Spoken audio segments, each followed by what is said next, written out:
Let us begin. This is not a story of great wars. This is not a story of mighty kings or famous battles. It is not even a story that many people remember, but it is a story that once was true. It is the story of small American towns, railroad towns, quiet places where quiet people lived quiet lives.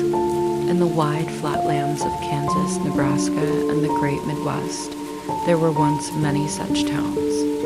They were born not from ambition nor from dreams, but simply because the railroad needed a place to stop, a place to fill the water tanks, a place for men to rest, a place to wait for the next engine to arrive. These towns began with little more than a single platform, a water tower, a station house, perhaps a general store if there was need, and always a saloon. At first, the population might be only 20 people. Often less, a station master, his wife, a man to work the pumps, a cook for the travelers who rarely stayed, and perhaps a child or two wandering barefoot between the rails. Each morning was like the one before. The sun would rise over the plains, dust would settle on everything, the man would check the pumps, the woman would sweep the porch, and the children would count the passing trains. One engine in the morning, another in the evening, sometimes one in the middle of the night, but not always. News came slow, sometimes not at all.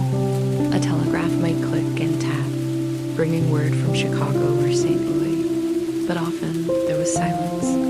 Goods came in crates, coffee, flour, candles, nothing more than was needed. Everything stamped with the railway's mark.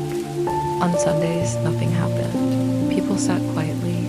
Perhaps they prayed. Perhaps they simply watched the sky.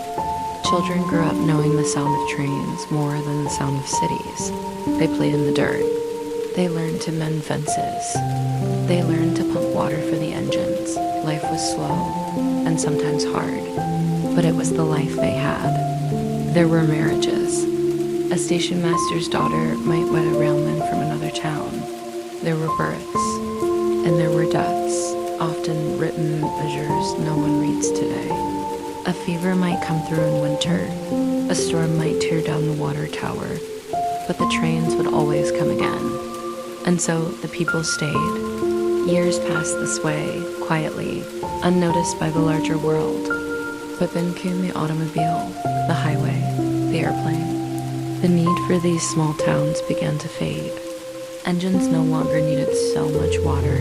Passengers no longer needed to stop. And so the towns began to empty, a closed store here, an abandoned house there, until there was nothing left but wind and dust. Today, you can drive across the Midwest and still see the ghosts. A leaning water tower, a rusted rail, a church with no congregation, a sign with no name left to read. No train stopped there now. No one waits at the platform, but once, long ago, people lived there. People who rose with the sun and slept with the stars. People who counted trains instead of clocks. People who worked not for glory, but because work needed doing. They kept the engines running. They kept the water flowing. They kept the railway moving forward. Without them, the great cities could not have grown. Without them, the steel rails could not have stretched from ocean to ocean. Their work was small, but it mattered. Today, their names are forgotten. Their homes are gone, their days are dust. But for a little while, they were part of something larger, part of the great, slow, steady heartbeat of a nation growing westward. So as you listen and as you drift towards sleep, think of them. Think of the quiet towns where no one waits. The empty tracks where no trains run, the porches where no one sweeps. Their time is over, but for a moment we remember, and we are grateful for the quiet lives that built something lasting. Sleep well,